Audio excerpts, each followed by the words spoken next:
దేవుని యొక్క మహా ఉన్నతమైన కృపలో వర్ధిల్లుతున్న మీ అందరికీ కూడా ప్రభు అయిన యేసుక్రీస్తు వారి యొక్క శుభనామంలో అందరికీ కూడా నేను వందనస్తూనే ఉన్నాను.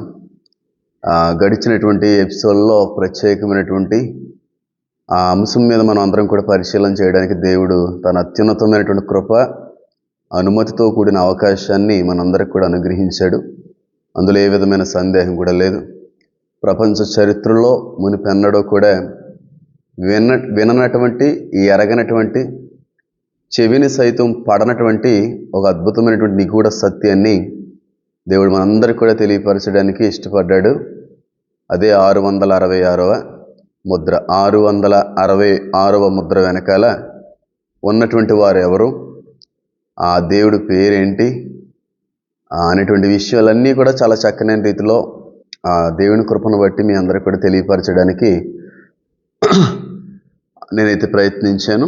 అయితే ఈ రోజున అబద్ధ ప్రవక్తను గురించినటువంటి కొన్ని సత్యాలని, కొన్ని విషయాల్ని, కొన్ని నిజాలని మీ అందరూ కూడా దేవుని మూలంగా బయలుపరచాలని నేను ఆశపడుతున్నాను. అబద్ధ ప్రవక్త, ఫాల్స్ ప్రాఫెట్ అనేటువంటి పదం కూడా ఇంగ్లీష్ బైబిల్లో మనకు కనబడుతూ ఉంది. ఈ అబద్ధ ప్రవక్తను గురించినటువంటి అనేక ఆలోచనలు అనేక మంది కలిగి ఉన్నారు, అనేక అభిప్రాయాలు కలిగి ఉన్నారు, అనేక నమ్మకాలు కూడా ఈ అబద్ధ ప్రవక్త పట్ల కలిగి ఉన్నటువంటి వ్యక్తులు, పుస్తక రూపంలో రాసినటువంటి వ్యక్తులు కూడా చాలామంది లేకపోలేదు. చాలామంది ఈ 666వ ముద్ర గురించి ఇంతమంది అయితే వాళ్ళ వ్యక్తిగత ఆలోచనల్ని, వాళ్ళ యొక్క అభిప్రాయాల్ని పంచుకున్నారో వాళ్ళకంటే కూడా ఎక్కువగా ఈ అబద్ధ ప్రవక్తల గురించినటువంటి ఆలోచనలు కూడా, వ్యక్తిగత అభిప్రాయాలను కూడా ఇప్పటికీ కూడా అనేకమైనటువంటి రీతుల్లో, అనేకమైనటువంటి కారణాలను బట్టి ఈ వ్యక్తే అబద్ధ ప్రవక్త ఉండొచ్చు, అబద్ధ ప్రవక్త ఈ వ్యక్తి అని చెప్పి నమ్మేటువంటి వాళ్ళు, చెప్పేటువంటి వాళ్ళు, పుస్తక రూపంలో రాసేటువంటి వ్యక్తులు కూడా చాలామంది అయితే లేకపోలేదు. నిజానికి ప్రకటన గ్రంథం అనేటువంటి దాన్ని 15 సంవత్సరాల్లో చదివి పుస్తకాలు రాసిన వాళ్ళు కూడా ఉన్నారండి. 5 సంవత్సరాలు సుదీర్ఘంగా చదివి లోతైన పరిశీలనలు బట్టి లోకానికి అద్భుతమైన సమాచారాన్ని అందించిన వారు కూడా ఉన్నారు. చాలా సంవత్సరాల పరిశీలన తర్వాత కొన్ని సత్యాల్ని బయలుపరిచినటువంటి గొప్ప గొప్ప దైవజనులు కూడా ఉన్నారు.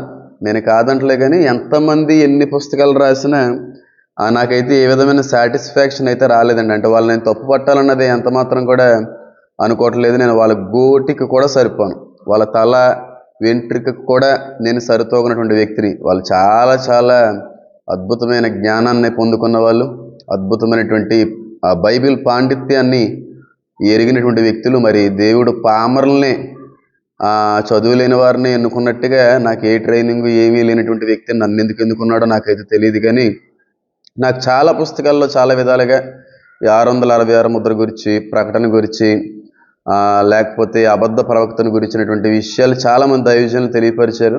వాళ్ళు చెప్పింది తప్పు అనడానికి నేను ఏ విధంగా కూడా సరిపోను, కానీ నా మనసుకు మాత్రం అది అంగీకరింపబడలేదండి. ఎంతమంది ఎన్ని చెప్పినా సరే, ప్రకటన గ్రంథం గురించి ఎంతమంది ఎన్ని రాసినప్పటికీ కూడా నా ఆత్మ కావచ్చు, నా మనసు కావచ్చు ఎప్పుడు కూడా సాటిస్ఫై అవ్వలేదు. ఖచ్చితంగా ఇది నిజమో అనే ఆలోచనలకి నేనైతే రాలేకపోయాను. అందు గురించి ఇంకా ఏదో ఉంది, నిజమైన సత్యం దీని వెనకాల ఉంది, దేవుడి యొక్క సహాయం మూలంగా ఏదో రకంగా తెలుసుకోవాలి అనేటువంటి ప్రయత్నం నేను ఇంచుమించుగా 4.5 సంవత్సరాల నుంచి ప్రకటన గ్రంథం మీద పరిశీలన చేస్తున్నాను. సుమారుగా 4 పుస్తకాలు రాసుకున్నాను ప్రకటన గ్రంథం మీద. అదంతా కూడా నా వ్యక్తిగత అభిప్రాయాల నుంచి, దేవుని యొక్క సహాయం నుంచి, ప్రేరణ నుంచి, దర్శనాల నుంచి రాసుకున్నటువంటి పుస్తకాలు 4 పుస్తకాలు అయితే ఉన్నాయి. సుమారుగా 5 సంవత్సరాల నుంచి మందిరంలో మా పరిచయంలో ఈ ప్రకటన గ్రంథం సంబంధించిన విషయాలు కూడా తెలియపరచడం అయితే జరుగుతూ ఉంది. అయితే ఎవరిని కూడా నేను బాధపెట్టాలనే ఉద్దేశం నాకు లేదు, ఎవరిని కూడా తక్కువ చేయాలనే ఉద్దేశం నాకు ఎంత మాత్రం కూడా లేదు. అలాగే ఎంతమంది ఎన్ని విధాలుగా ప్రకటన గ్రంథం గురించినటువంటి ఆలోచనల్ని, వాళ్ళ యొక్క అభిప్రాయాల్ని, వాళ్ళ యొక్క నమ్మకాలని వ్యక్తపరుస్తూ పుస్తకాలు రాసిన నేను వాళ్ళను కూడా తప్పుపడడానికి ఏ విధంగా కూడా సరిపోను. కానీ నా వ్యక్తిగత ఆలోచనల నుంచి, నా యొక్క అభిప్రాయాల్ని నేను తెలియపరిచేటువంటి ప్రక్రియ తప్ప ఎవరిని కూడా కించపరుస్తూ మాట్లాడేటువంటి మాటలు మాత్రం ఎంతగా కూడా నీ వీడియో సందేశాల్లో ఉండవని నేను కోరుకుంటున్నాను. అలాగే నేను యూట్యూబ్లో చూస్తున్నప్పుడు కూడా చాలామంది ఏమంటే ఆ పుస్తకం చదవండి అని చెప్పి నాకు కమెంట్ చేస్తున్నారు. ఏ పుస్తకాలు, యుగాంతం, సంథింగ్ రాస్తా ఉన్నారు. ఏమండి అని ఆ పుస్తకమే నమ్మాలని ఏమైనా రూల్ ఉందా నాకు తెలియగలుగుతాను.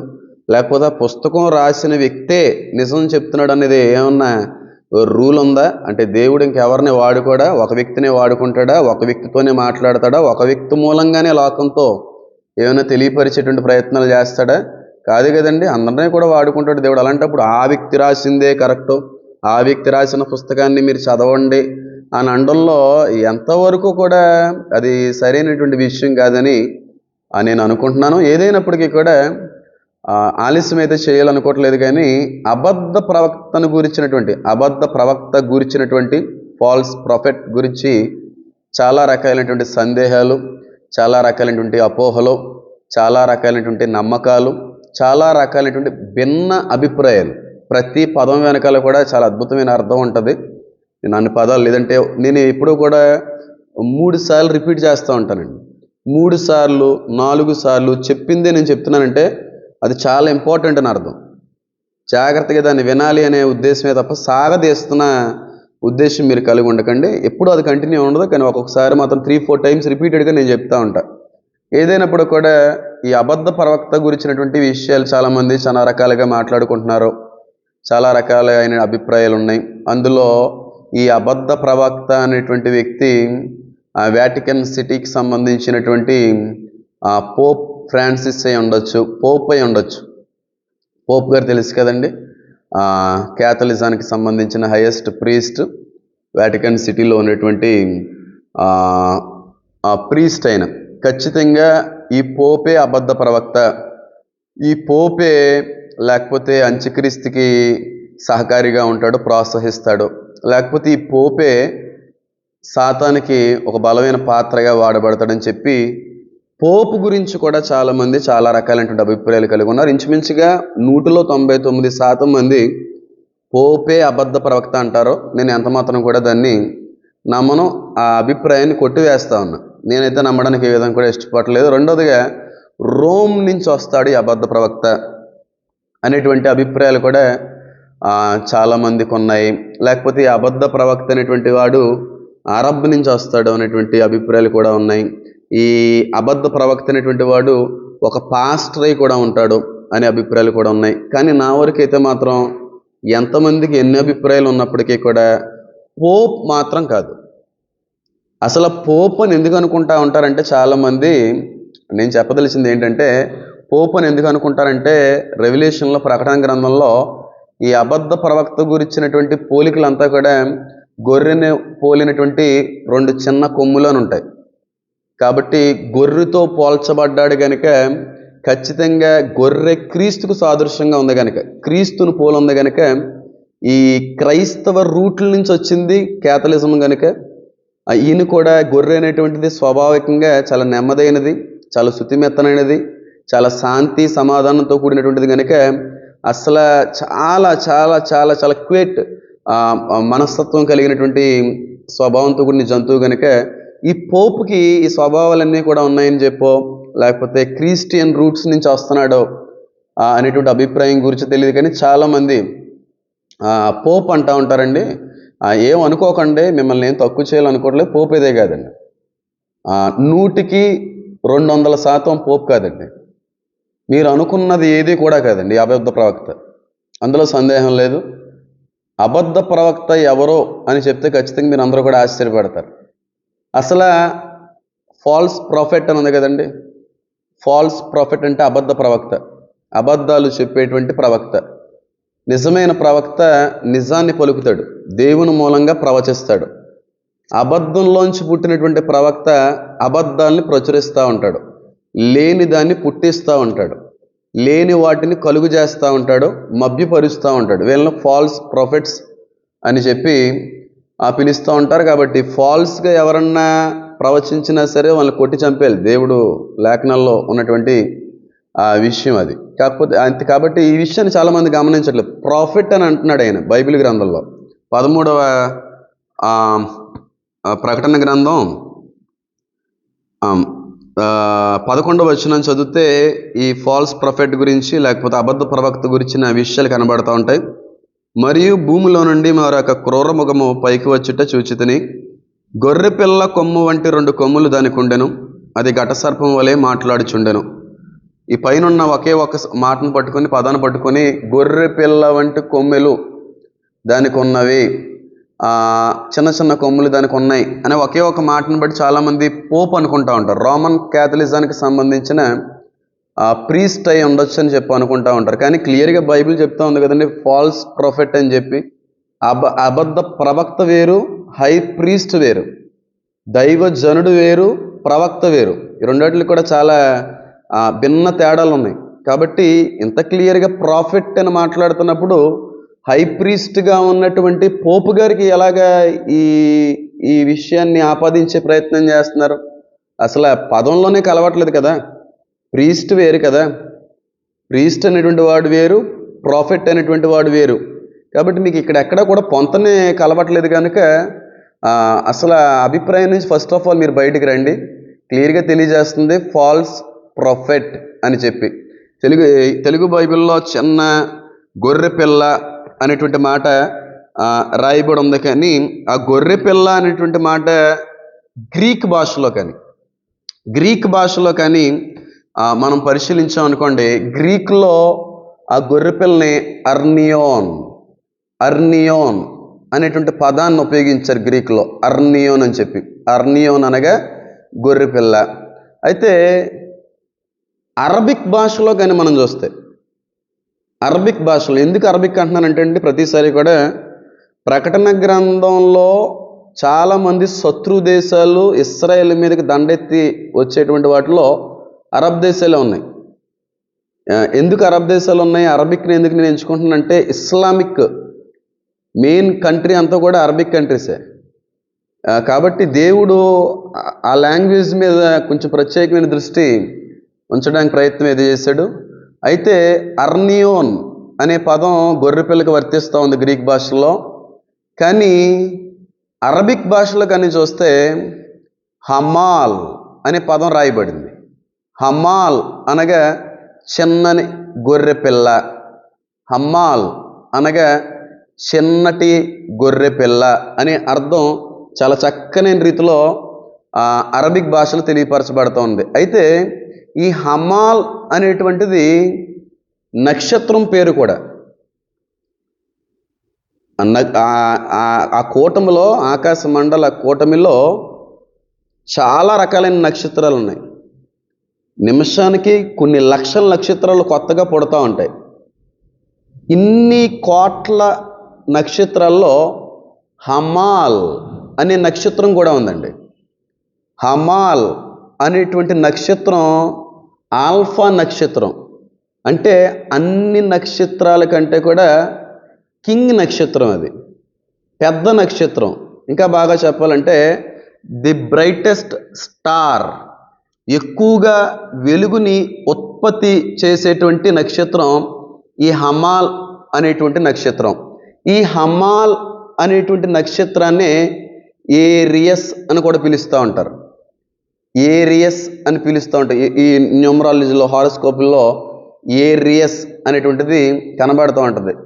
ఏమంటారు వాటిని? హారోస్కోపిక్ సైన్స్లో ఏముంటాయి కదా, సింహరాశి, కుంభరాశి, మిథున రాశి, వృశ్చిక రాశి, కర్కాటక రాశి, ఇవన్నీ కూడా సైన్స్ కదా. అందులో ఏరియస్ అనే సైన్ కూడా ఉంటుంది. ఏరియస్ అనే సైన్ అంటే తెలుగులో దాన్ని మేషరాశి అని పిలుస్తూ ఉంటారు. ఈ మేషరాశి యొక్క సింబల్ ఏంటంటే, జాతక గమనిస్తే గొర్రె అండి. ఒక ర్యామ్, అది ఒక గొర్రె పోలు ఉంటుంది. ప్రకటన గ్రంథంలో 13వ అధ్యాయంలో రాయబడిన విషయం కూడా అదే. గొర్రెను పోలి ఉన్న 2 చిన్న కొమ్ములు కలిగి ఉన్న వాడు ఆ మృగము అని రాయబడి ఉంది. అరబిక్ భాషలో హమాల్ అనగా ఒక నక్షత్రం. ఆ నక్షత్రాన్ని ఏరియస్ అనేటువంటి నక్షత్రంగా కూడా పిలుస్తున్నారు. దాన్ని తెలుగులో మేషరాశి అని పిలుస్తూ ఉంటారు. ఆ మేషరాశి యొక్క హారోస్కోపికల్ సింబల్ కానీ, సైన్ కానీ చూస్తే గొర్రె ఉంది అక్కడ. Have you seen that? మీరు కానీ చూస్తే చాలా స్పష్టమైన రీతిలో మీకు అర్థమైపోతుంది. అంటే ఇక్కడ రాయబడినటువంటి ఈ అబద్ధ ప్రవక్తకిని అరబిక్లో రాయబడినటువంటి హమాల్ లేకపోతే ఏరియస్ అనే నక్షత్రానికి సంబంధం ఉందా? అఫ్ కోర్స్ 100% కూడా సంబంధం ఉంది. అందులో సందేహం అనేది ఎంత మాత్రము కూడా లేదని అంటాను.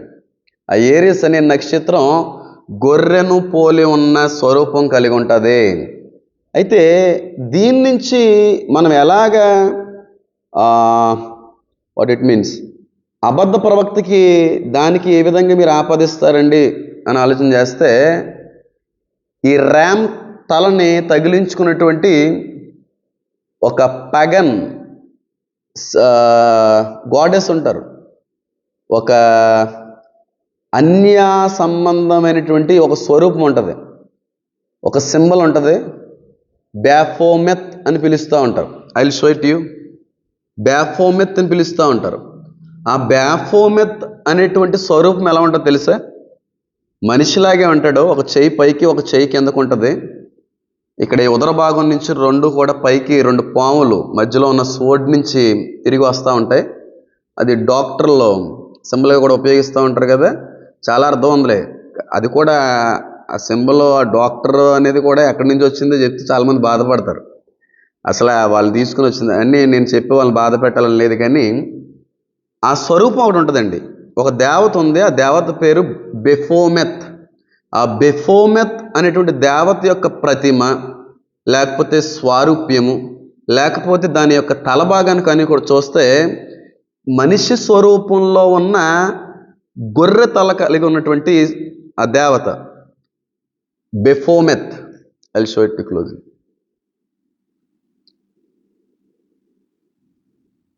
Have you seen that?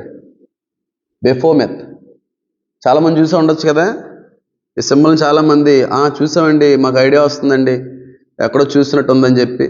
స్త్రీ వక్షోజాల వల్లే బ్రెస్ట్ అంతా కూడా ఉంటుంది. బ్రెస్ట్ అంతా ఉంటుంది.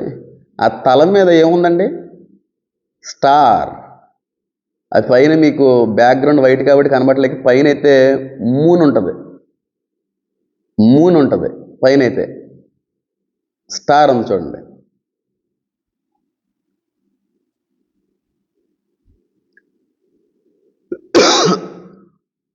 ఈ స్వరూపానికి అబద్ధ ప్రవక్తకి సంబంధం ఉందా? హమాల్ అనేటువంటి దానికి, బెఫోమెత్ అనేటువంటి దానికి, ఏరియస్ అనేటువంటి ఒక హోరోస్కోపికల్ సింబల్కి సంబంధం ఉందా అంటే అఫ్ కోర్స్ 100% కూడా సంబంధం ఉంది. మీరు యెషయా గ్రంథాన్ని కానీ చదివితే, ఏ తేజో నక్షత్రమా నువ్వు ఎలాగా పడ్డావయ్యా అనే వచనం కూడా కనబడుతుంది. మీరు ఎప్పుడన్నా మరి చూసారో లేదో నాకైతే తెలియదు, కానీ ఇది ఎవరి గురించి మాట్లాడబడుతూ ఉంటుందంటే యెషయా గ్రంథంలో ఉన్నటువంటి మాట 14వ అధ్యాయము 12వ వచనం చదివితే, తేజో నక్షత్రమా వేకువ చొక్క నీవెట్లు ఆకాశము నుండి పడితివి, జనములను పడగొట్టిన నీవు నేలమట్టు వరకు ఎట్లు నరకబడితివి. తేజో నక్షత్రమా వేకువ చుక్క అనేది లూసిఫర్ అనేటువంటి పదం కూడా ఉపయోగించబడతా ఉంది. కానీ అరబిక్ భాషలో కానీ చూస్తే బెనిన్ హిలాల్ బెన్షిలార్ అనేటువంటి పదాన్ని కూడా అక్కడ వాళ్ళు ఉపయోగించడం అయితే జరిగింది. కానీ దాని గురించి నేను మాట్లాడాలనుకోవట్లేదు. కానీ సాతాన్ని పడద్రోయబడినటువంటి లేకపోతే ఆకాశ మండలం నుంచి పడిపోయినటువంటి నక్షత్రంతో పోల్చడం అనేది జరిగింది. ఈ బెఫోమెత్ అనేటువంటి దేవత శిరస్సు మీద కూడా నక్షత్రం అనేటువంటిది కనబడతా ఉంది. ఏరియస్ మేషరాశి యొక్క స్వారూప్యము కూడా ఈ గొర్రె తల పోలి ఉన్నటువంటి దాన్ని మనం గమనించాం. అయితే ఈ బెఫోమెత్ అనేటువంటి దేవతని చాలా సంవత్సరాల క్రితము కొంతమంది క్రైస్తవులు తెలిసి చెప్పిన విషయం ఏంటంటే, మొహమ్మద్ అనేటువంటి ప్రవక్తకి ఆపాదించి మాట్లాడుతూ ఉండేవారంట. ఈ మొహమ్మద్ యొక్క ప్రవక్తకి పోల్చి మాట్లాడుతూ ఉండేవారంట ఈ బెఫోమెత్ అనేటువంటి దేవతని. కాబట్టి మీకు అర్థం అవ్వాల్సిన విషయం ఏంటంటే, మొహమ్మద్ ప్రవక్త ఎలాగైతే అబద్ధ ప్రవక్త ఉన్నాడో, ఈ బెఫోమెత్ అనేటువంటి దేవత కూడా అబద్ధ ప్రవక్తే. ఈ ప్రకటన గ్రంథంలో రాయబడినటువంటి 13వ అధ్యాయంలో కనబడుతున్నటువంటి ఆ అబద్ధ ప్రవక్త కూడా ఈ పడద్రోయబడినటువంటి సాతాను నుంచి వచ్చేటువంటి వాడే. అంటే ఇంకా బాగా అర్థమాలంటే ఈయన Islamic prophet. He is not a Catholic prophet, he is not a Christian prophet, he is not a Jewish prophet, but he is a Islamic prophet. అంటే ఈ అబద్ధ ప్రవక్త ఇస్లాం నుంచి వస్తాడు, ఇస్లాం నుంచి వస్తాడు. అందులో ఇంకే విధమైన సందేహం కూడా లేదు. మొహమ్మద్ ప్రవక్తకి పోల్చి మాట్లాడేవారంట ఈ బెఫోమత్ అనేటువంటి దేవతని. అలాగే మొహమ్మద్ ప్రవక్త కూడా ఎక్కువగా ఈ మేకని గొర్రెని ఎక్కువ తినేవాడంట. పైగా ఇస్లామీలు లేకపోతే ఇస్లామిక్ కమ్యూనిటీ చెప్పేటువంటి మాట ఏంటంటే ఈ గోట్స్ ఉన్నాయి చూడండి, గొర్రెలు మేకలు ఉన్నాయి చూడండి, అవన్నీ కూడా హెవెన్లీ జీవులు, పరసంబంధమైనటువంటి పవిత్ర జీవులను వాళ్ళు కొలుస్తూ ఉంటారు. అందుకే మీకు రంజాన్ నాడు బక్రీద్లో ఏం వేస్తూ ఉంటారు? బక్రా మేకలను వేస్తూ ఉంటారు. హెవెన్లీ గోడ్, హెవెన్లీ జీవులు అని చెప్పి, హెవెన్లీ యానిమల్స్ అని చెప్పి ఇస్లామీయులు అందరూ కూడా నమ్ముతూ ఉంటారు.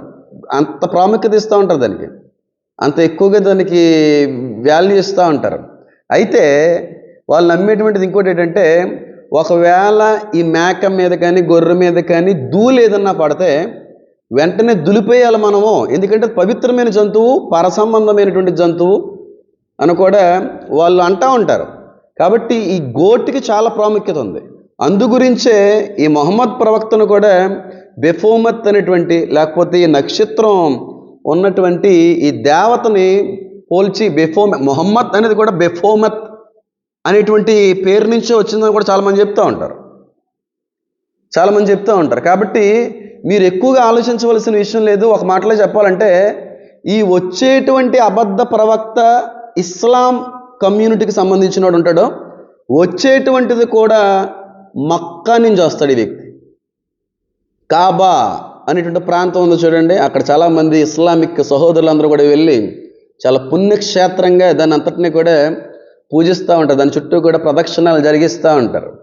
వాస్తవానికి విగ్రహాలకి అవకాశం లేదని చెప్తున్నటువంటి గ్రంథాల వాళ్ళే. అలాగే మొహమ్మద్ ప్రవక్త కూడా విగ్రహాలు మక్కా ప్రదేశ ప్రాంతాల్లో ఉన్నాయని చెప్పి కొట్టి ఆ విగ్రహాలను బ్రద్దలు కొట్టి వాళ్ళందరినీ కూడా బయటికి చెదరగొట్టినటువంటి సందర్భం కూడా వాళ్ళ గ్రంథాలను రాసుకున్నప్పుడు మరి వాస్తవానికి అక్కడ జరుగుతున్నది విగ్రహారాధన కదా, అక్కడ ఉన్నటువంటిది రాయండి. అంటే వాళ్ళు ఇస్లామిక్ సహోదరులు అందరూ కూడా నమ్మేటువంటి విషయం ఏంటంటే ఆకాశము నుండి అల్లా పంపించినటువంటిది అది ఆ రాయ. వాస్తవానికి అదొక యాస్ట్రాయిడ్, అది వాళ్ళు నమ్మరు అనుకోండి. పడినప్పుడు తెల్లగానే ఉంది అది. ఆ రాయి పడినప్పుడు చాలా తెలుపు రంగు వలె ఉన్నది. అయితే మనుషులు పాపులు గనుక, మనుషులు పాపాత్ములు గనుక దాన్ని ఎప్పుడైతే తరచుగా పట్టుకోవడం మొదలు పెట్టారో అది కాస్త నల్లగా మారిపోయిందని చెప్పి వాళ్ళు అంటూ ఉంటారు. అంటే మీరు ఇక్కడ యెషయా గ్రంథంలో రాయబడిన మాట వాళ్ళు నమ్ముతున్నటువంటి ఆ నమ్మకం ఒకటి కాదా? ఏరా బాబు తేజో నక్షత్రమా వేకువ చిక్క ఎలాగ పడితివి అని ఉంది కదా, నక్షత్రం రాలిపోయింది. వాళ్ళు పూజిస్తున్నది ఆ నక్షత్రాన్ని కాదా? ఒక్కసారి మనసు పెట్టి ఆలోచన చేయండి. దేవుడు ప్రతి దాన్ని కూడా మానవుడికి అర్థమయ్యేటువంటి రీతిలోనే రాశాడండి. కాకపోతే మనం సమయాన్ని ఇవ్వలేకపోతున్నాం బైబిల్కి. సమయంతో పాటుగా దేవుని సహాయాన్ని పొందుకొని చదవాలనే దానికంటే కూడా ఏదో నామకార్థంగా చదువుకుంటూ వెళ్ళిపోతున్న కారణాన్ని బట్టి బైబిల్ మనకు అర్థం కావట్లేదు. చాలా స్పెసిఫిక్గా బైబిల్ చెప్తా ఉంది. ఏంటి? సాతాను అనేవాడు పరలోకం నుంచి త్రోయబడ్డాడు. ఎలా పడ్డాడు అంటే చాలా ఫోర్స్ఫుల్గా, చాలా స్పీడ్గా. ఒక నక్షత్రం ఎలా రాలిపోతే ఎంత స్పీడ్గా రాలిపోద్దో అంత స్పీడ్గా నక్షత్రం పడిపోయింది, రాలిపోయింది అని ఉంది. ఇప్పుడు వాళ్ళందరూ కూడా అక్కడ కొలుస్తున్నది లేక ఆరాధిస్తున్నది నక్షత్రాన్ని కాదా? ఆ నక్షత్రము బైబిల్ ప్రకారంగా లూసిఫర్ కాదా? హిలాల్ బెన్ సిహర్ అరబిక్లో కాదా? అంటే వాళ్ళు ఎవరు ఆరాధిస్తున్నారో మొన్న 666 ముద్రకి ఇప్పుడు చెప్పిన దానికి ఎంత దగ్గర సంబంధం ఉందండి? పాపం వాళ్ళకి తెలియట్లేదండి, వాళ్ళు మోసపోయారండి. వాళ్ళందరూ కూడా మభ్యపరచబడతా ఉన్నారు. They don't even know that. వాళ్ళకి కనీస ఆలోచన కూడా లేకపోయింది దాని మీద. బైబిల్ స్పష్టంగా తెలియపరుస్తుంది, నక్షత్రం రాలింది, ఆ నక్షత్రం సాతానికి సంబంధించింది, సాతానే నక్షత్రంలో పడిపోడని వాక్యం సెలవిస్తూ ఉంది. తేజో నక్షత్రం, వేకో చుక్క ఇదంతా కూడా. మరి అక్కడ ఆ ప్రాంతంలో వాళ్ళు పూజిస్తున్నది నక్షత్రాన్ని కాదా? దేవుడు పంపినటువంటిది, అది చాలా పవిత్రమైంది, పరిశుద్ధమైందని చెప్పి వాళ్ళు నమ్ముతున్నారు. కానీ వాస్తవానికి సాతాను పడినటువంటి ప్రదేశంలోనే ఇస్లామిక్ పుణ్యక్షేత్రం లేకపోతే ఆ కాబా అనేటువంటిది ఫామ్ అయింది. వాళ్ళకి తెలీదు, వాళ్ళకి తెలియని విషయం అండి అది. మీకు ఇవన్నీ కూడా బైబిల్లో మీకు కనబడకపోవచ్చు.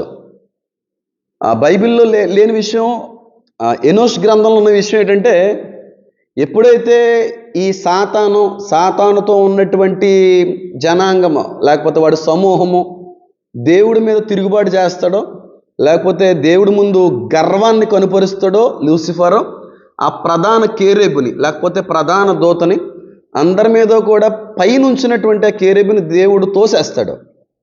తోసేసినప్పుడు సాతానుతో పాటుగా సాతాను సమూహం అంతా కూడా కింద పడిపోయింది. పడిపోవడంతోనే హెర్మోను అనే పర్వతం మీద వాళ్ళు పడిపోయారని చెప్పి భక్తులు చెప్తూ ఉంటారు, ఎనోష్ గ్రంథం కూడా చెప్తూ ఉంటుంది.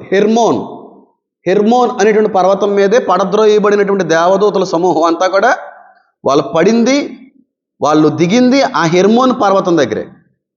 హెర్మోన్ అనేటువంటి పర్వతం దగ్గరే. ఈ హెర్మోన్కి మక్కకి పెద్ద డిఫరెన్స్ దూరం ఏమీ లేదండి, అంత డిఫరెన్స్ ఏమీ లేదు కదా. అప్రాక్సిమేట్లీ 1700 కిలోమీటర్స్ అనుకుంటా, ఒక 14 hours జర్నీ అనుకుంటా నాకు తెలిసేది. అయితే మొహమ్మద్ ప్రవక్త ఎప్పుడు దేవుడి నుంచి లేకపోతే వాళ్ళు అనుకుంటున్నట్టుగా జబ్రియల్, మన భాషలో గాబ్రియల్ దూత నుంచి దర్శనం పొందుకోవాలనుకునేవాడో, అక్కడ ఒక పర్వతం ఉందంట, ఇప్పుడు ఉన్నటువంటి కాబాకి దగ్గరలో పర్వతం, దాన్ని హేరా అని పిలుస్తూ ఉంటారు. హేరా పర్వతం ఎక్కి ఆయన అక్కడ ధ్యానించేవాడు. ఎవరో మొహమ్మద్ ప్రవక్త హేరా అనే పర్వతం మీద ధ్యానిస్తున్నప్పుడే గాబ్రియల్ దూత వచ్చి దర్శనాలు ఈ వ్యక్తికి ఇస్తూ ఉండేదని చెప్పి. హేరా అనే పర్వతానికి, ఇందాక చెప్పినటువంటి హెర్మోన్ అనేటువంటి పర్వతానికి పెద్ద దూరమే లేదు. సాతాను సమూహము ఏ ప్రాంత శిఖరాల మీద అయితే పడద్రోయబడ్డారో, ఏ పరిసర ప్రాంతాల మీద అయితే వాళ్ళు దిగారో ఆ చోటే కాబా అనేటువంటిది వెలిసింది. ఆ నక్షత్రాన్ని వాళ్ళు పూజిస్తున్నారు. ఆ నక్షత్రాన్ని వాళ్ళు పూజిస్తూ ఉన్నారు. కాబట్టి మీకు అర్థం అవ్వాల్సినటువంటి విషయం ఏంటనంటే, ఇప్పుడు వచ్చేటువంటి అబద్ధ ప్రవక్త క్రీస్తుకి తర్వాత 570 సంవత్సరాలతో తర్వాత వచ్చిన మొహమ్మద్ ప్రవక్త ఎలాగైతే వచ్చాడో, సేమ్ ఇప్పుడు వచ్చే అబద్ధ ప్రవక్త కూడా ఇస్లాం నుంచి వస్తాడు, ఇస్లాం కొరకు వస్తాడు. చిన్న కొమ్ములు అంటే దాని అర్థం ఏంటంటే, ఆ వ్యక్తి వయసు చాలా చిన్న వయసు ఉంటుంది, చాలా చిన్న వయసు కలిగి ఉన్నవాడు ఆయన. అబద్ధ ప్రవక్త ఇస్లామిక్ కమ్యూనిటీ నుంచి వస్తాడు, క్రిస్టియన్ కానీ క్యాథలిజం నుంచి కానీ కాదు. ఎంత రోమన్ క్యాథలిక్స్ అయినా సరే యేసునామంలోనే కదండి వాళ్ళ బాప్తిజం పొందుకునేది, కాదంటారా? వాళ్ళు రక్షించబడతారు కదా. రక్షించబడుతున్నప్పుడు ఆయనకి ఎందుకు ఆపాదిస్తున్నారో పోప్ ఫ్రాన్సిస్ గారికి, రోమన్ క్యాథలిక్ ప్రీస్టులకి ఆపాదించకండి. వచ్చే అబద్ధ ప్రవక్త మక్కా నుంచి వస్తాడో, అక్కడ ఉన్నటువంటి పుణ్యక్షేత్రం నుంచి అవన్నీ కూడా జరిగించుకుని అక్కడి నుంచి స్టార్ట్ అవుతాడు. ఎప్పుడు స్టార్ట్ అవుతాడు? యాంటీ క్రైస్ట్ చనిపోయి తిరిగి బతికిన తర్వాత ఈయన వస్తాడు. ఆయనకు సపోర్ట్ చేస్తూ చాలా మందిని మభ్యపరుస్తారు. వాస్తవానికి యాంటీ క్రైస్ట్ కంటే కూడా ఎక్కువ హింస ఈ అబద్ధ ప్రవక్తను బట్టే వస్తుంది, ఈ ప్రాఫెట్ని బట్టే రావడం అయితే జరుగుతూ ఉంటుంది. కాబట్టి నేను చెప్పదలిచిన విషయం ఏంటంటే, ఆయన ఒక ఇస్లామిక్ ఇమాం అయి ఉండొచ్చు, లేకపోతే ఇస్లాంకి సంబంధించినటువంటి ఒక పెద్ద ఉండొచ్చు. అన్నిటికంటే కూడా ఎక్కువగా మొహమ్మద్ ప్రవక్త మక్కా నుంచి ఎలాగైతే ఇది విస్తరింపజేశాడో ఆ కమ్యూనిటీని, మక్కా నుంచి వస్తాడు ఈ వ్యక్తి. ఆ వ్యక్తి కూడా 100% ఇస్లామిక్ ఫెలో. ఆ వ్యక్తి, మళ్ళీ చెప్తున్నాను చూడండి, ఆ టైంలో 90% అంతా కూడా ఇస్లామిక్ పాపులేషన్ ఉంటుంది. ప్రతి చోట కూడా వాళ్ళని నిలబెట్టుకుంటారు, బయట వాళ్ళతో వాళ్ళకి అవసరం లేదు. క్రిస్టియన్ని, హిందూని, ఇతర మతస్థులను వాడుకోరు.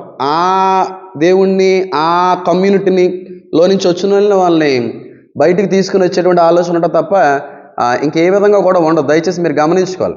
కాబట్టి అక్కడ రాలింది కనుక ఈ బెఫోమెత్ అనేటువంటి దేవత మొహమ్మద్ ప్రవక్తకి చాలా దగ్గర అనుసంధానము లేకపోతే పోలిక ఉన్నది కనుక ఆ వ్యక్తి మీద కూడా ఈ గొర్రె అనేటువంటిది పోలిక కనబడతా ఉంది కనుక రాలినటువంటి నక్షత్రం ఆధారంగా చేసుకున్న వచ్చేవాడు ఇస్లామిక్ కంట్రీ నుంచి వస్తాడు, ఇస్లామిక్ పాపులేషన్ నుంచి వస్తాడు. చాలా డేంజరస్ ఫెలో. 666వ ముద్రను తీసుకుని వచ్చేది, లోకంలో పరిచయం చేసేది, అందరినీ బలవంతంగా వేయించుకోవాలని చెప్పేది కూడా ఈ ప్రాఫెటే. కాబట్టి పోప్ ఫ్రాన్సిస్ అనే ఆలోచన నుంచి మీరు ఫస్ట్ ఆఫ్ ఆల్ బయటకు రండి. మీరు ఏ విధంగా చూసినా సరే చిన్న గొర్రెపిల్ల అనగా చాలా క్లియర్గా అరబిక్ లాంగ్వేజ్లో ఉన్నటువంటి విషయాన్ని మీ అందరూ కూడా బోధించాను. అమ్మాల్ అని పిలుస్తూ ఉంటారు. అది ఎవరికి సాదృశ్యంగా ఉంది అంటే ఏరియస్ అనేటువంటి నక్షత్రానికి పిలువబడుతూ ఉంటుంది. అన్ని నక్షత్రాల కంటే పెద్ద నక్షత్రం, బ్రైటెస్ట్ నక్షత్రం అది. యెషయా గ్రంథాన్ని మనం చూసి ఆ నక్షత్రం ఎక్కడ పడిందని చెప్పి వాళ్ళ నమ్మకాలను బట్టి మనం చూసినా అక్కడి నుంచే రాబోతున్నాడు. ఎందుకంటే మొహమ్మద్ ప్రవక్త చేసిందంతా కూడా ఆ ప్రాంతంలో, హీరా అనే ప్రాంతం నుంచే, ఆ కొండ శిఖరాల మీద ఆయన ధ్యానించేవాడు. మక్కా నుంచే ఆయన వ్యూహాలన్నీ కూడా మొదలు పెట్టుకుంటూ వచ్చాడు. ఇప్పుడు విస్తారమైనటువంటి రీతిలో అదంతా కూడా విస్తరించబడింది. కాబట్టి ఇస్లామిక్ ప్రాఫిట్ అని, మేబీ ఇమాం అవి కూడా ఉండొచ్చు. చాలామంది అంటూ ఉంటారు, ఎంత కాదన్నా సరే ఈ క్రిస్టియానిటీ, జూడాయిజము, ఇస్లాం అంతా కూడా అబ్రహామిక్ రిలీజియనే కదండి అంటూ ఉంటారు. కాదండి, ఎలా అంటారండి? అబ్రహామిక్ రిలీజియన్ నుంచి వచ్చినాయే కదా అని ఎలాగంటారు? అబ్రహామిక్ రిలీజియన్ నుంచి వచ్చింది యూదా మతం మాత్రమే, జుడాయిజం మాత్రమే. మా నమ్మకం క్రైస్తులుగా అబ్రహాం విశ్వాసానికి తండ్రి అన్నాడు. కానీ ఒకటి నుంచి వచ్చిందని అనకండి, వాళ్ళు మార్చుకున్నారు. ఇందులో నుంచో వచ్చామన్నట్టుగా తీసుకుని వచ్చి మార్చేసుకున్నారు. అందుకే వాళ్ళ గ్రంథాల్లో రాయబడిన విషయం ఏంటో తెలుసా? ముస్లిమ్స్తో చాలా స్పష్టంగా ముందుగా చెప్తా ఉంటారు, మీరు పొరపాటును కూడా యూదులతో కానీ క్రిస్టియన్స్తో కానీ ఫ్రెండ్షిప్ చేయకండి, యూదులతో కానీ క్రిస్టియన్స్తో కానీ ఫ్రెండ్షిప్ చేయకండి అని వాళ్ళు అంటున్నారే. నిజంగా అబ్రహామిక్ రిలీజియన్ నుంచి వచ్చిన వాళ్ళే మనం అందరం అనే అభిప్రాయం వాళ్ళు ఉంటే వాళ్ళు ఆ మాట అనవలసినటువంటి పనే ఉంది. మా గ్రంథాల్లో లేదు కదా. ఇస్లామిక్ పాపులేషన్తో దూరంగా ఉండని ఉందా అక్కడ ఏమన్నా? రాయబడలేదు కదా. కానీ వాళ్ళు అంతా జాగ్రత్తగా పడ్డారో చూడండి. అంటే ఈ యూదులకి క్రిస్టియన్స్కి కానీ ఈ ముస్లిమ్స్ దగ్గర అవుతే నిజాలు బయటపడిపోతాయని, వాస్తవ సత్యంలోకి ఇస్లామీలు అందరూ కూడా మళ్లించబడతారు, నడిపించబడతారు, మారిపోతారు అని ఆలోచనతో అపవాది ఎంత జాగ్రత్తగా రాసిందో చూడండి ఆ ఖురాన్ అనేటువంటి గ్రంథాన్ని. పైగా యేసుక్రీస్తు ప్రభు వారి గురించి వాళ్ళు మాట్లాడతారు. ఖురాన్లో ఉన్నటువంటి విషయమే కదా. యేసు, మరియకు పుట్టబడినటువంటి యేసు, మరియ కన్న యేసు ప్రవక్త మాత్రమే అనే పదం అక్కడ ఎందుకు ఉపయోగించబడవలసి వచ్చిందండి? ఏ ప్రవక్తని ఉద్దేశించి రాయబడినటువంటి మాట యేసు గురించి మాత్రమే నొక్కి నొక్కి నొక్కి మాత్రమే అని ఎందుకు రాసుకున్నారు వాళ్ళు? ఎందుకంటే ఆయన దేవుడు నాకు తెలుసు, సాతాను తెలుసు యేసు దేవుడే ఉన్నాడని. కానీ ప్రవక్త మాత్రమే అని చెప్పి నొక్కి నొక్కి నొక్కి ప్రవక్తగానే నమ్మించే ప్రయత్నం. బైబిల్లో అక్కడ ఉందా? ఏ ప్రవక్త గురించి అయినా సరే అలా రాశాడా మా దేవుడు? ఏ ప్రవక్తనైనా సరే పరిచర్య, ప్రవక్త పేరు రాసుకుంటూ వెళ్ళిపోడు తప్ప ఈయన దేవుడు కాదు. ఈ యెషయా ప్రవక్త మాత్రమే, ఇర్మియా ప్రవక్త మాత్రమే, దానియేలు ప్రవక్త మాత్రమే. ఎందుకు రాయలేదు అంటే భయపడలేదు. దేనికి భయపడాలి? కానీ మీరు భయపడ్డారు. యేసు దేవుడని నమ్ముతున్నారు కనుక నమ్మే వాళ్ళని మభ్యపరచాలని, ఈ ఇస్మాయిలీలను అందరినీ కూడా, ఈ ముస్లిమ్స్ అందరినీ కూడా మభ్యపరచాలనే ఉద్దేశంతో యేసు ప్రవక్త మాత్రమే రాసి ఉంచేశారు. దాన్ని బట్టి అర్థం చేసుకోండి ముస్లిం సహోదరులారా, ఎందుకు చెప్పాల్సి వస్తుంది? మీ మీద ద్వేషం కాదు, మీ మీద పగ అలాంటివి ఏమి లేవు. ఆ గ్రంథం అంతా కూడా తప్పుగా రాయబడిన గ్రంథం అది. మీరందరూ కూడా మభ్యపరచబడుతున్నారు. మీ మేలు కోరి చెప్పేటువంటి ఆలోచనే తప్ప మిమ్మల్ని తప్పు పట్టాలనేది కాదండి. ఆ గ్రంథంలో తప్పులు ఉన్నాయి, ఆ గ్రంథంలో తప్పులు రాయబడ్డాయి. బైబిల్ గ్రంథంలో ఏ ప్రవక్త వచ్చినా సరే చాలా శక్తితో, పరిశుద్ధతతో, పవిత్రమైన ఆత్మతో నడిపించబడిన వ్యక్తులే. చాలా చాలా నిక్కచ్చైనటువంటి భక్తి జీవితాన్ని కొనసాగించిన వాళ్ళు. కాదండి చెప్పండి, ఎవరినైనా చూపించండి నిక్కచ్చైన భక్తి లేని వాళ్ళు ఎవరైనా ఉన్నారేమో. యెషయా కావచ్చు, ఏలియా కావచ్చు, ఎవరైనా సరే, ఇష్మాయిల్, ఈ యెషయా కావచ్చు, ఏలియా కావచ్చు, ఇర్మియా కావచ్చు, దానియేలు కావచ్చు, ఎలీషా కావచ్చు, వీళ్ళందరూ కూడా అగ్గిలాంటి పరిచయం చేసిన వాళ్ళు ఉన్నారు. మరి వాళ్ళు ఎవరైనా సరే 13 మందిని 12 మందిని పెళ్లి చేసుకున్నారు ఏంటండి? బహిరంగంగా ఎవరితోనా సరే సంపర్కం పెట్టుకోవడం ఏమైనా కనబడిందా? మరి ఆ ప్రవక్త అన్ని చేశాడు. ఆ ప్రవక్త హోలీ ప్రవక్త అని ఎలా అవుతాడు? దేవుడి మూలంగా పంపించబడినటువంటి ప్రవక్త అని ఎలా అవుతాడండి? పైగా ఒక వ్యక్తితో పాపం చేస్తున్నప్పుడు ఇంక దేవదూత వచ్చి నువ్వు చేసేది కరెక్టే అని అంటదా? వచ్చిన దేవదూత పరసంబంధం ఏదైతే నువ్వు చేసేది కరెక్ట్ అని చెప్తుందా? ఇవన్నీ ఒకసారి ఆలోచించడం మొదలు పెడితే మీకు అర్థమవుద్దండి. ఇవన్నీ కూడా అర్థమవుతాయి. కానీ వాస్తవానికి వాళ్ళ గ్రంథాల్లో రాయబడిన విషయమే అంత్య దినాల్లో చాలామంది ముస్లింలో నుంచి బయటకు వెళ్ళిపోయే వాళ్ళు కూడా ఉంటారని ఉంది. అంటే వాళ్ళకి నిజాలు తెలుసుకుని, సత్యం తెలుసుకుని బయటకు వచ్చే బోల్డ్ మంది ఉన్నారు. నాకే బోల్డ్ కమెంట్స్ వచ్చినాయి. Being a Muslim I believe you అని పంపించారు. మీరు చెప్పింది నిజం. నైట్ కూడా 11 o'clock ఎవరో ఫోన్ చేశారండి నాకు, బయట నుంచి ఎవరో ఫోన్ చేశారు. వాళ్ళ ఫ్రెండ్ అన్నారంట, ఆ ఫ్రెండ్ ముస్లిం అని అంట. ఎప్పుడో చెప్పాడంట, సార్ మీ వీడియో చూసిన తర్వాత నాకు చెప్పాలనిపిస్తుందని చెప్పారు. ఏమనంటే మా ఫ్రెండ్ ముస్లిం అండి, ఆ ముస్లిమే అన్నాడండి, అంత్యక్రీస్తు అనేవాడు మా నుంచి వస్తాడని చెప్పుకున్నారంట. వాళ్ళకి తెలుసు వాళ్ళ నుంచి వస్తారు, కానీ అందరినీ కూడా మ్యానిపులేట్ చేస్తూ ఉన్నారు, దారి తప్పించేటువంటి ప్రయత్నం జరిగిస్తూ ఉన్నారు.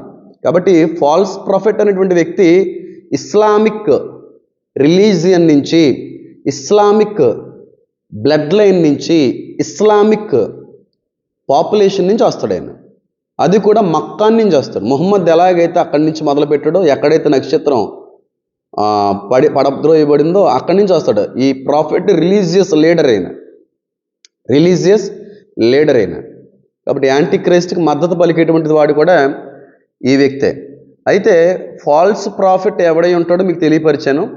అయితే ఆయన వచ్చి చేసేటువంటి పనులు ఏంటి, ఆయన యొక్క కర్తవ్యము, ఆయనకి సాతాను ఇచ్చినటువంటి పని, ఆయన భూమి మీద జరిగించేటువంటి విషయం ఏంటనేది నేను నెక్స్ట్ ఎపిసోడ్లో మీ అందరూ కూడా తెలియపరుస్తాను. దానితో పాటుగానే యాంటీ క్రైస్ట్ యొక్క స్వరూపాన్ని, పోలికల్ని అలంకార పూరితమైన భాషలతో దేవుడు రాశాడు. ఇక్కడ చిరతపులి, ఎలుగుబంటి, సింహం ఇవన్నీ రాసి ఒక్కొక్కరు ఒక రకంగా మాట్లాడుకున్నారు, ఒక్కొక్కరు ఒక రకమైన రీతిలో చెప్పారు. ఆయన పోలికలు దేనికి సాదృశ్యంగా ఉన్నాయి, ఏమి తెలియపరుస్తుంది బైబిల్ ఆ యాంటీ క్రైస్ట్ యొక్క పోలికల నుంచి, ఆయన ఎలాంటి క్వాలిఫికేషన్స్ అండ్ క్వాలిటీస్ కలిగి ఉంటాడో అనేది కూడా ప్రత్యేకమైన వీడియో. తర్వాత 2 వీడియోస్ కూడా ఇవే రాబోతూ ఉన్నాయి. ఈ 2 వాటి కొరకు మీరు దయచేసి ప్రార్థించవలసిందిగా నేనైతే కోరుకుంటున్నాను. అలాగే వీళ్ళు వచ్చేది కూడానండి, యాంటీ క్రైస్ట్ ఫాల్స్ ప్రాఫిట్ వచ్చేది కూడా మొదటి 3.5 సంవత్సరాల యొక్క శ్రమ గతించిపోయిన తర్వాత, ఫస్ట్ 3.5 years తర్వాతే యాంటీ క్రైస్ట్ చనిపోయి బ్రతుకుతాడు. చనిపోయి బ్రతికి వచ్చిన తర్వాత లోకాన్ని మోసపుచ్చడానికి రాబోయేటువంటి రిలీజియస్ లీడర్ అయిన అబద్ధాలు చెప్పే ప్రవక్త. నేను ప్రవక్తని చెప్పి నమ్మిపోస్తాడు, ఎందుకంటే ఆయన అద్భుతాలు చేస్తాడు, ఆకాశం నుంచి అగ్ని కూడా దింపేస్తాడు. యాంటీ క్రైస్ట్ ఎలాగైతే మాట్లాడతాడో అదే స్వరూప్యం, అదే స్వరం కలిగి ఉంటాడు ఆయన, అదే అధికారం కలిగి ఉంటాడు అన్నది బైబిల్ గ్రంథంలో. అంతకు అధికారం కలిగి ఉంటాడు ఆయన. కాబట్టి దర్జాగా ఉంటాడు. కాబట్టి చిన్న కొమ్ములు అనేవి పోపు గారికి, క్రిస్టియానిటీకి, రోమన్ క్యాథలిజానికి పోల్చి చూడడం అనేది నాకైతే సరైంది కాదని అనిపించింది. కాబట్టి మీరు ఇందాక నేను గ్రీక్ భాషని మాట్లాడాను, అరబిక్ భాషను మాట్లాడాను, అలాగే హారోస్కోపికల్ సైన్స్ గురించి మాట్లాడుతూ అసలు ఏ దేవత ఏంటి అని చెప్పి చాలా క్లియర్గా మీ అందరూ కూడా తెలియపరిచాను. కనుక ఒకవేళ నేను చెప్పింది నమ్మశక్యమైనది, చెప్పింది ఖచ్చితంగా నిజమై ఉందంటే కామెంట్ సెక్షన్లో మాత్రం మీ యొక్క అభిప్రాయాన్ని తెలియజేసి నన్ను మరింతగా బలపరచాల్సిందిగా నేనైతే చాలా కోరుకుంటున్నాను. ప్రార్థించండి. ఇంకా చాలా చాలా నిగూఢమైన అనేక సత్యాల్ని నేను తెలియపరిచేటువంటి ప్రయత్నం అయితే కూడా చేయాలని ఆశపడతా ఉన్నాను. చూసి మీ అందరూ కూడా మరొకసారి ప్రభు అయిన యేసుక్రీస్తు వారి యొక్క శుభనామంలో వందనాలు తెలియపరుస్తున్నాను. అందరూ కూడా వందనాలు. God bless you. ఆమేన్.